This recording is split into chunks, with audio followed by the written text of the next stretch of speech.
It's wonderful. Thank you so much, Gary, for joining us and participating in the Male Allies interview series for the Male Partners for Women, Peace, and Security. I'm going to pass it over to you quickly, but appreciate you taking the time to meet with us. I think your thoughts and experience are going to be really valuable to hear and broaden this work. So first, I just wanted to ask what got you interested in this field and sort of Promundo's take on women, peace, and security. Yeah, well, thanks. First, thanks for having me. Um, there's a personal journey and a activist journey and a professional journey. I grew up in Texas in the US, very mindful of how much gun violence is an issue in this country. We often think about, peace, conflict, security studies, peace studies as being stuff elsewhere, but we've got a huge amount of making sense of lethal violence in our own country. I witnessed a school shooting in my high school, and really attuned to what was up there about manhood. The young man who did the shooting, the way other young men reacted, the former police officer teacher who subdued the young man who did the shooting. I, did some activism around gun violence control, gun control. And we know how challenging that's been in the US. So the issue has deeply resonated for me for a long time of how we make manhood about violence, too much, too often make it about violence. I had the chance to move to Brazil for work and ended up doing my doctoral dissertation research with young men, trying to find ways to healthy nonviolent masculinity in one of Rio de Janeiro's most violent favelas. And a lot of that was, how could they find ways of defining their manhood in a space where they were actively both victims of violence from police for multiple reasons, racism and the way that police in this country and many other countries label and stigmatize and assume that young men of color will be part of that, the way that they were actively recruited to be part of gangs, the relationship between gangs and how gangs use violence against women to both exert a certain kind of control and of their hyper violent masculinities. So, I don't know if I necessarily chose or that listening, watching, being in the places that I've been, I was drawn into it. And a lot of Promundo's early work in Brazil and then partnerships that we did elsewhere, where how do we promote healthy versions of masculinities in places of high violence where so much energy and historical, precedents have pushed men toward being violent, whether, organized state-supported groups, police, militia in the case of favelas in Rio, armed gangs, sort of vying for the hearts and minds of young men and also carrying out lots of violence against women in the process. The take of both, how do we promote healthy masculinities with young men in such settings to do kind of looking upstream at prevention? How do we bring a gendered lens to the trauma that this violence means? Doing that in complement with programs that have tried to support women's, kind of recovery in cases of sexual violence and other forms of violence. And then how do we bring that voice of men can be for peace and must be for peace, and men as allies to women's voices in the context of peace negotiations and post-conflict settings. So that's kind of where we see our work is sitting, bringing men in as allies, looking upstream to think about prevention, and trying to promote men's allyship overall, to be allies in as voices for women's equality at the peace table and far beyond. Wonderful, thank you. So our next question is, what would you say are the specific challenges or behavioral adjustments that have been required in being a man and promoting this agenda?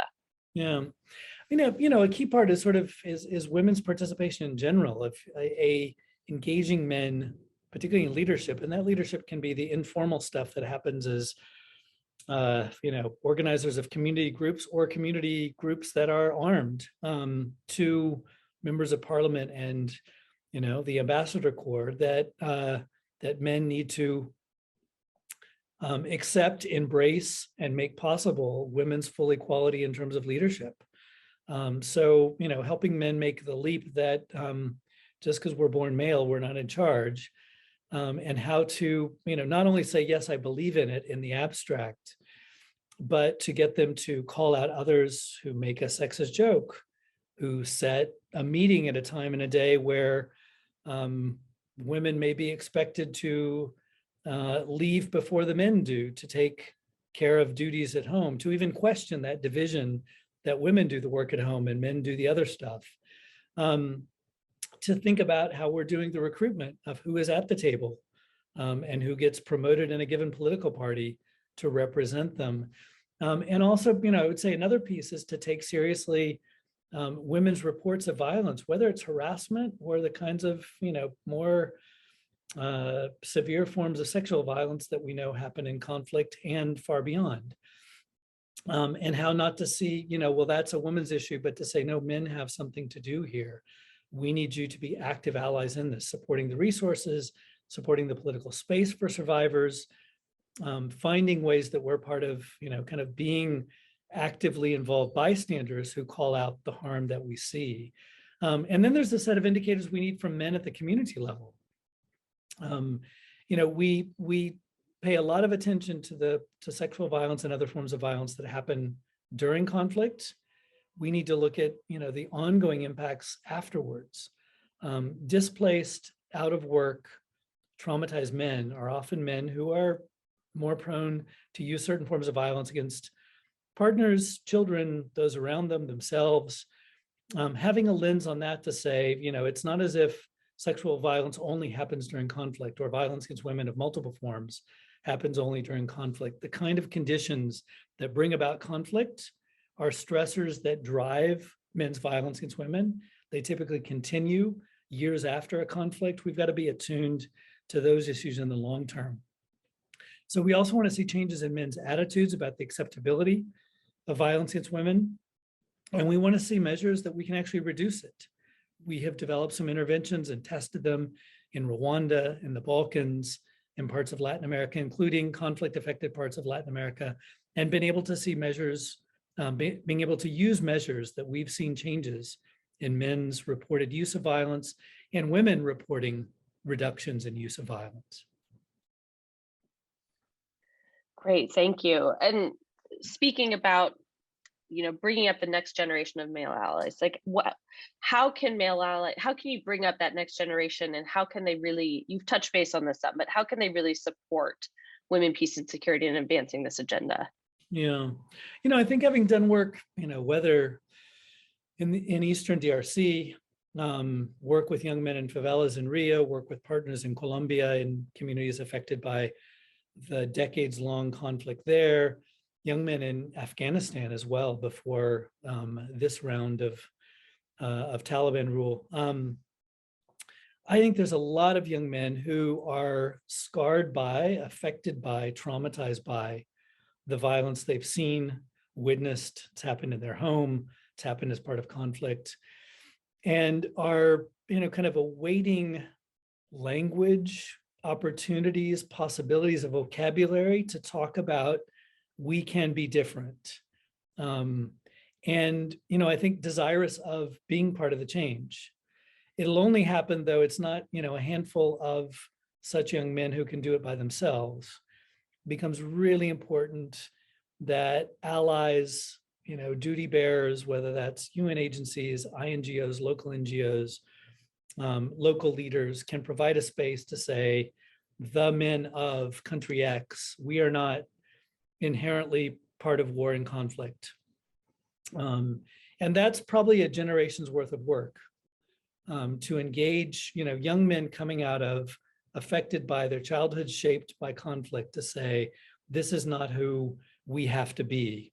The world is often looking at us as we are inherently, a country that has nothing but war.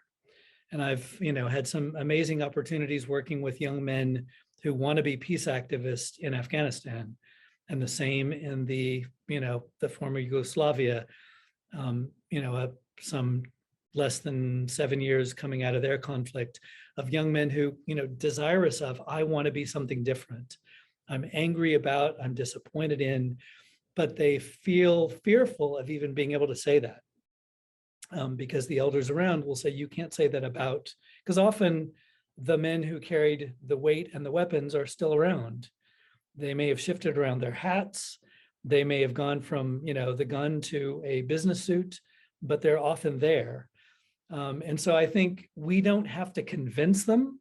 I would say those less young men who want to be champions on this, it's not about convincing, it's about making it possible that their voices for peace can be heard. And I would say that lines up so well with young women in the same setting who, have been putting their voices out there as well. And particularly, older women who have been leading the charge. So partly I feel like it's like, make the safe space, put them together, and magic will ensue. I think we, coming from outside working in conflict settings, have to have a deep optimism and respect for that if we can empower the setting, the magic will happen. We don't need to be the conductors of that magic. Wonderfully said. I couldn't agree more. So we've, somewhat recently just passed the 20th anniversary of UN Security Council Resolution 1325. What do you see as like the goals for the next 5, 10, 20 years for this agenda? Yeah. That's one that sort of takes a deep moment of, sort of collecting, grounding what's feet on the ground and kind of saying, this is happening in the backdrop of Ukraine. This is happening in the backdrop of what just happened in Afghanistan. This is happening in, sort of generational struggles for governments who believe in peace and the international order. Dare I name the US, Hungary, Poland, France, Brazil, India, the list of countries where there's, the forces that would say we're okay with authoritarianism and just, using your brute force to get what you want. I'm having trouble finding the moments of optimism in it. So what to do next? I think it's continuing to try to hold up that success is possible. We've got examples from Liberia. We've got amazing activists from the former Yugoslavia. In spite of what happened in Afghanistan, there are stories of women's leadership that flourished in these years before the Taliban came back in that do tell us that even in really dire circumstances, it's possible to see hope go on. DRC, the depth of, hard to be optimistic about, how much a government has made a functioning state that supports women's rights, lots that needs to be done, but there's fantastic goodwill and some amazing competence at the provincial level and the city level, partnerships between UN, government, local NGOs that are worth holding up and saying this can work. So maybe looking ahead, I don't want to sound too pessimistic of what, nation states can do, but maybe there's a lot to learn from what regional, local movements can do. And some levels we can, kind of wave a flag and say, we did this at the national level, they, in a place like Liberia and maybe other places, we have to say, we can't go to the national level yet, but there's some amazing local stuff that we've got to, pour support into and see that it can do its thing. I do hope that in sort of these moments of, Afghanistan under Taliban rule, what happens next with Ukraine, we could probably, continue the list. Colombia is still a case to watch, support to offer.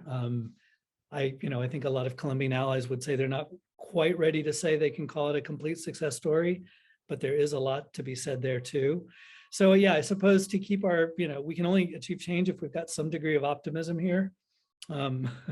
So I do think, pointing to some of those of saying women's rights advocates were key to how peace happened.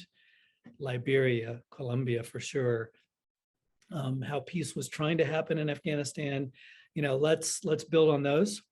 And not, while we keep our eyes wide open at these big conflicts that are, that are what they are at the moment. Great, thank you. Just one last question, and we can, I just wanted to, if you had sort of a story or something that you could tell us about of where you saw this kind of work happening on the ground. Yeah. I mean, I'd probably talk about our partnerships in the Democratic Republic of Congo. We partnered in supporting Congolese allies and creating a first, Congolese NGO, at least focused on trauma as a key, addressing trauma as a key piece of peace. And particularly doing that in strong collaboration with the key women's rights organizations, local and international, that had been supporting women as survivors of sexual violence in the DRC. And finding men who wanted to be part of it, men who adopted the children born to their partners from rape, men who wanted to be spokespersons on this topic, colonels and above officers in the Congolese armed forces who wanted their own troops to participate in these activities, saying, this works, we need this for our troops, we've seen the harm that they themselves can do. And a key part of it is, because it's ongoing and its results are still multiplying, is not going in with an idea that men anywhere are inherently violent, but also to make sure that in all of those group discussions, we brought in men identified by men themselves who may have used violence, may have caused harm, brought in men from their communities who they saw as kind of living peace, which is where the name of the organization came from. They wanted in the conversation with them men they looked up to from their communities who they saw as resilient men of honor, men that they saw as holding it together and not using violence in abusive ways in the worst moments. And I think it's an example of, just building on the deep resilience that's there, that communities have, that we often look after conflict and say, we often use victimizing language rather than, also building on the deep ways that communities have resilience, that there are men of peace, even in the worst, most war-affected, the worst conflict-affected areas in the world. And so I do think we often need that in a space where it's easy to think that men are inherently about war and violence, that in places heavily affected by conflict, there are men who are, pulsing a desire to live and be peaceful. So we've got some stories on our website that I could share of those. And I do think that those were ones that convinced me that we as an organization that came out of Brazil had anything to say and contribute to DRC, for example, and really think, we have been empowering, supporting colleagues in the DRC to take that model elsewhere. They've trained colleagues in Lebanon, they've just trained in Kurdistan, and we've actually adapted that to the US as well in communities affected by high rates of homicide, bringing that kind of positive resilience lens and a lens of what masculinity and manhood has to do with trauma, men's difficulty of seeking help and asking for help after moments of deep personal tragedy. When you're looking at men's participation, what does meaningful participation look like for men in the women, peace and security, gender equality arena? Yeah, I think we go in with the idea that it is the right thing to do, and we're not negotiating with men about that. The world is agreed, and we full equality for women, full stop, get on with it. We will also make the argument that this is good for the world. It is good for bottom lines of countries' economies. It is good for men's own happiness and well-being. Men who live more equitable relationships with their partners and in workplaces that are more equitable tend to tell us they're happier and healthier and that that's a better way of living. So I think we try to do both. That kind of simply put, that gender equality needs men, and that the justice of that movement needs men to be part of it, and we as men need that movement. Our lives are better in a world of where we're all equal, where the full rights and autonomy and agency of women and girls are respected. So I think we go in with both. And I think the other part that we try to work with men around is we're awfully good at coming into we're taught as boys, not that we're good at it because we're born that way. We're taught and entitled by, from boyhood onward that we've got the answers because we were born male. And we see that in the media, we hear that from our parents, we see it in the men who occupy state houses around the world. And a lot of our work with men and boys has to be, you need to listen. You are part of the solution. You are an ally. We are marching alongside women, not in front of them. We are not carrying this agenda. We are supporters of this agenda. We have a voice, but our voice is together with. And that's a lot of deprogramming of how many of us are raised as men. But I think, once men get past a resistance on that, I think we are educable. We can be taught this. We can learn. And I think we spend a lot of time with men saying, learn to listen, learn to be an ally. We question sometimes the champion language because it can encourage men to think, we've got to come in on our shiny white horses again. I do want men to champion the cause. I perhaps don't want as many men coming in on white horses. And it's a subtle difference, but I think it does become important for men to listen and act with, not for.